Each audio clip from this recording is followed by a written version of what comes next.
Sorry صاحب، یہ کہا جا رہا ہے کہ شاید یہ امریکہ کی تاریخ کا سب سے دلچسپ الیکشن ہوگا، اور جو ٹرمپ ہیں یہ کینیڈی کے بعد شاید دوسرے اینٹی اسٹیبلشمنٹ صدر ہوں گے اگر جیت گئے تو۔ واٹ از یور ٹیک آن دس سر؟ جی ہاں، دیکھیں بات یہ ہے کہ آپ نے تو اس کو دلچسپ کہا ہے، میں کہہ رہا ہوں کہ it's probably one of the most important elections in American history۔ اس کی وجہ یہ ہے کہ جو پریزیڈنٹ ٹرمپ ہیں انہوں نے جو پوزیشنز اڈاپٹ کی ہیں وہ بالکل مختلف ہیں امریکن اسٹیبلشمنٹ کی جو ہسٹوریکلی رہی ہیں، اور میں امریکن اسٹیبلشمنٹ میں ریپبلکن اور ڈیموکریٹک پارٹی کو دونوں کو انکلوڈ کرتا ہوں۔ پریزیڈنٹ ٹرمپ کی بات میں نہیں کر رہا، یہ خود ان کی پوزیشن مختلف ہے۔ ہسٹوریکلی ریپبلکن پارٹی ہو یا ڈیموکریٹک پارٹی ہو، یہ پرو اسٹیبلشمنٹ ہی سمجھی جاتی تھی، اور ٹرمپ کے آنے سے ایک فرق ضرور پڑا ہے۔ تو پہلی بات تو یہ ہے کہ جو پریزیڈنٹ آئزن ہاور نے کہا تھا یہ جو ملٹری انڈسٹریل کمپلیکس، یعنی انہوں نے یہ پہلی بات کی تھی ان اے ڈفرنٹ کانٹیکسٹ۔ اب جو یہ بات کر رہے ہیں، چاہے امریکن الائنسز ہوں، مثلا نیٹو کے جو الائنسز ہیں یا اور جو الائنسز ہیں، ان کا اپروچ بالکل مختلف ہے۔ اسٹیبلشمنٹ امریکن ابھی تک یہ رہی ہے کہ جی ہر جگہ پہ ہم اپنے ایلائز رکھیں، ہر خطے میں رکھیں، اور اس کے ساتھ ہم اپنی ایک چیس بورڈ ہے، انٹرنیشنل چیس بورڈ پہ چلیں۔ ان کی پالیسی جو ہے یہ آئسولیشنسٹ زیادہ ہے، یہ چاہتے ہیں کہ امریکہ انٹرنل ڈیولپمنٹ پہ فوکس کرے، اور وہ ان کا نعرہ یہ ہے، حالانکہ امریکہ ابھی بھی سپر پاور ہے، میک امریکہ گریٹ اگین۔ تو وہ جو ہیں انہوں نے مثلا یوکرین کے اوپر بالکل ان کی پالیسی اسٹیبلشمنٹ سے مختلف ہے۔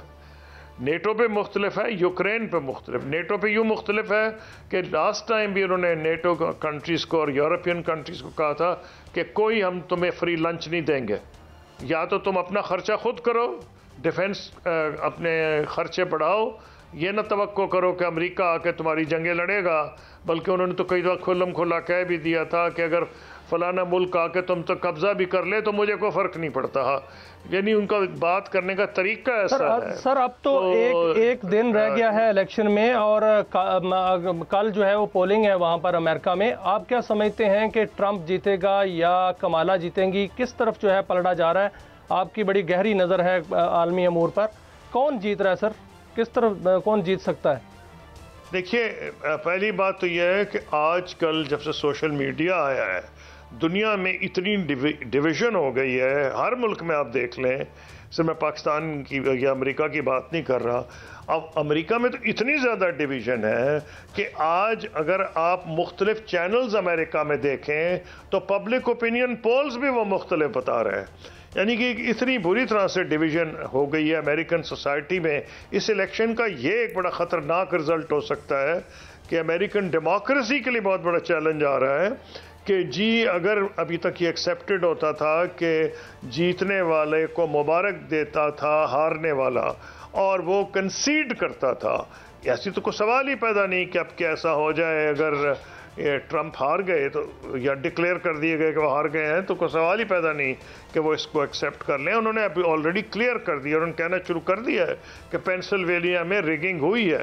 اس سے میں یہ سمجھتا ہوں کہ ایک تو امریکن اندر آپ کہہ رہے ہیں نا کہ بتاؤں، میں تو اس پہ زیادہ نہیں پریڈکشن کر سکتا، یہ کوئی بندہ یا تو کوئی جوتشی ہو تو بتائے، لیکن جو انالیسز آ رہے ہیں کوئی ایک بندے کو لیڈ دے رہا ہے، کوئی 2-3 کو دوسرے کو دے رہا ہے، پھر جو زیادہ کیئرفل لوگ ہیں وہ کہہ رہے ہیں جی بڑا کلوز ہے، اور جو بھی آگے ہے وہ مارجن آف ایرر میں ہے، یعنی کہ وہ اوپینین ہی نہیں دے رہے۔ اس کا یہ مطلب ہوا کہ اوپینین دینے کو ہی نہیں تیار، کیونکہ اتنی بری طرح امریکن سوسائٹی ڈیوائیڈڈ ہے۔ ساری سوئنگ سٹیٹس پہ گیم آ رہی ہے، جو 6-7 سٹیٹس ہیں ان کا اگر ایک علاقہ لیٹ سے مزنگ سائز کا بھی علاقہ ہو، گلبرگ سائز کا علاقہ ہو، تو الیکشن پہ بدل دے گا امریکہ کا۔ اتنی کلوز الیکشن ہے، کیونکہ جو سوئنگ سر امریکہ کے اندر بڑی تقسیم ہے، آپ کہہ رہے ہیں کہ امریکہ کے اندر بڑی تقسیم ہے، اور جب یہ رزلٹ آئیں گے اور کوئی بھی جیتے گا، کمالا جیتے یا ٹرمپ جیتے، امریکہ کی پالیسیز کیا ہوں گی؟ کیا دوہرا معیار جو امریکہ کا آج تک رہا ہے، ایک طرف جو ہے یوکرائن ہے، دوسری طرف غزہ ہے،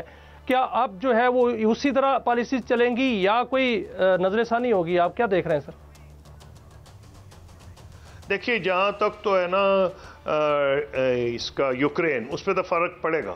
اگر پریزیڈنٹ ٹرمپ جیت گئے تو وہ میرا خیال ہے ایک ایسی سیٹلمنٹ کرائیں گے جو کہ ڈیموکریٹس نہیں کرانا چاہ رہے. وہ سیٹلمنٹ یہ کرا دیں گے کہ بھئی امن کرو، اور مثلا جو رشیا کے پاس اس وقت ہے ڈونباس کا ریجن، وہ رشیا کا رہے گا، اور باقی اللہ خیر صلی اللہ. مطلب ان کا پوائنٹ یہ ہوگا کہ بس ٹھیک ہے. جو نیٹو اس وقت شدید مخالفت کر رہی ہے، جو ڈیموکریٹک ایڈمنسٹریشن شدید مخالفت کر رہی ہے، وہ کہہ رہے ہیں یورپین مین لینڈ پہ اگریشن ہے سیکنڈ ورلڈ وار کے بعد، اور اس لیے ہم اس کو کامیاب نہیں ہونے دیں گے. ان کی ایک تو پریزیڈنٹ پوٹن سے بڑے اچھے تعلقات ہیں اور ابھی تک ماضی میں رہے ہیں، اور اب جو ان کی یوکرین پہ پالیسیز ہیں تو بالکل کلیئر ہے. تو اگر کوئی چینج آئے گا یوکرین پہ آئے گا. ٹھیک، تھوڑا سا پاکستان کے بارے میں بتائیں. جہاں تک پاکستان کا تعلق ہے، لگا کے بیٹھے ہیں لوگ. جی میں عرض کرتا ہوں، جہاں تک پاکستان کا تعلق ہے، پاکستان پہلے ہمیں سمجھنا پڑے گا کہ امریکہ کا رول امریکہ کی نظر پاکستان کا رول کیا ہے. ہم ان کے دہائیوں تک ایلائی رہے ہیں، اسٹریٹجک ایلائی رہے ہیں.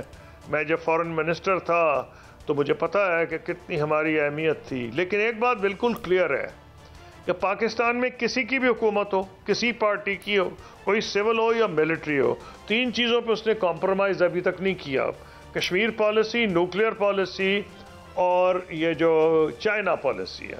اب مسئلہ آئے گا کہ اگر چائنا پریزیڈنٹ ٹرمپ جیتتے ہیں اور وہ چائنا پہ واقعی وہ کہتے ہیں جو وہ کہہ رہے ہیں، کیونکہ وہاں بھی ایک کنفیوژن ہے، کیونکہ ان کے کئی ایڈوائزرز ایسے ہیں جو مختلف ہیں، جو کہ شاید یہ نہ چاہیں. ان کے انٹرسٹ ہیں چائنا کے اندر، بہت سے جو بڑے بڑے انڈسٹریل گروپس ہیں، لیکن جو ان کے کہنا اس حد تک یہ ہے کہ وہ چائنا کے اوپر زمین تنگ کر دیں گے، 200-100% ڈیوٹیز لگا دیں گے. ان کے جو امپورٹس ہیں انٹو یونائٹڈ اسٹیٹس، اس کا بڑا زبردست اثر پڑے گا. اور اگر انہوں نے اس معاملے کو آگے بڑھایا اور انہوں نے ملکوں کو کمپیل کیا کہ بھئی یا چائنا کے ساتھ جاؤ یا امریکہ کے ساتھ رہو، تو ہمیں تو وہ یہ نہیں کہہ سکیں گے. ہماری ہسٹورک پالیسی یہ رہی ہے کہ ہم دونوں سے اچھے تعلقات رکھنا چاہتے ہیں، لیکن ہمارے لیے ممکن ہی نہیں کہ جب امریکہ انڈیا کا اسٹریٹجک ایلائی ہے، کیونکہ ان کا انٹرسٹ کامن ہے، اور کامن کیا ہے کہ چائنا کی رائز کو روکنا، چائنا کو کارنر کرنا، تو پاکستان تو اس کا اسٹریٹجک ایلائی امریکہ کا بن ہی نہیں سکتا اس میں کہ وہ چائنا کی رائز کو روکے. جیسے میں نے کہا کہ ہماری ابھی تک جتنی حکومتیں آئی ہیں، سول ہو، ملٹری ہو، کسی جماعت کی بھی ہو، وہ اینٹی چائنا پالیسی کوئی گورنمنٹ نہیں اپنائے کی، اور یہاں کی جو پبلک اوپینین ہے وہ بھی اس کو اجازت نہیں دے گی. پاکستان میں ایک اور بھی امید پائی جا رہی ہے، وہ تحریک انصاف کی ہے کہ اگر ٹرمپ جیتے ہیں تو پھر جو بانی پی ٹی آئی ہیں ان کی رہائی کے لیے ایک کردار ادا کر سکتے ہیں. مختلف قسم کی اس کی قیاسرائیاں آ رہی ہیں. کیا آپ سمجھتے ہیں کہ جو ٹرمپ ہیں انہوں نے کہا تھا کہ بانی پی ٹی آئی میرے بہترین دوست ہیں، تو وہ ان کے لیے کردار ادا کر سکتے ہیں؟ دیکھیے میرا پوائنٹ یہ کہ میں بولتا ہوں عموماً، آپ کو پتا ہے فارن پالیسی پہ ہوں، نیشنل ایشوز پہ، لیکن جو آپ نے سوال پوچھا ہے اس کا جواب میں پہلے میں دے چکا ہوں. اگر تو امریکہ کا پاکستان میں بڑا انٹرسٹ زیادہ ہو تو پھر تو وہ انٹرسٹ یہاں لے گا. اب پوزیشن یہ ہے کہ ان کا ہمارے ساتھ لمیٹڈ انگیجمنٹ ہے پاکستان کے ساتھ. ابھی جو پالیسیز رہی ہے امریکن ایڈمنسٹریشنز کی، چاہے ریپبلکنز ہوں یا ڈیموکریٹس ہوں، وہ کیا رہی ہے؟ وہ یہ رہی ہے کہ وہ انڈیا ان کا اسٹریٹجک ایلائی ہے، لیکن پاکستان کے ساتھ وہ ایک ورکنگ ریلیشن شپ رکھنا چاہتے ہیں. ایک لحاظ سے ہمیں وہ سوٹ کرتا ہے کیونکہ ہم چائنا کے خلاف کسی بھی الائنس میں نتھی نہیں ہو سکتے. تو جب ان کا انٹرسٹ ہی پاکستان میں نسبتاً کم ہوگا، میرا نہیں خیال ہے کہ وہ میجر رول پاکستان میں ادا کرنا چاہیں گے. اس لیے میں نہیں سمجھتا، لیکن ہو سکتا ہے کہ جن لوگوں کے کچھ یہ خیالات ہیں اس وقت کچھ ان کے اپنے ذہن میں وزن ہو. میں تو آپ کو تجزیہ فارن پالیسی کے نقطہ نگاہ سے کر رہا ہوں کہ میرا خیال ہے کہ امریکہ کا انٹرسٹ پاکستان کے معاملات میں لمیٹڈ ہو. کیا ہوگا لمیٹڈ؟ وہ ہوگا اگر ریلیشن شپ بڑھتی ہے تو پھر یہ کہانی آئے گی جو آپ مجھ سے پوچھیں کوشش کر رہے ہیں. میرا سر دستی اندازہ ہے کہ امریکہ کی نظر میں انڈیا ایک اسٹریٹجک پارٹنر ہے اور وہ اس سے زیادہ پاکستان میں انٹرسٹ سر دست مجھے لیتا نظر نہیں آ رہا.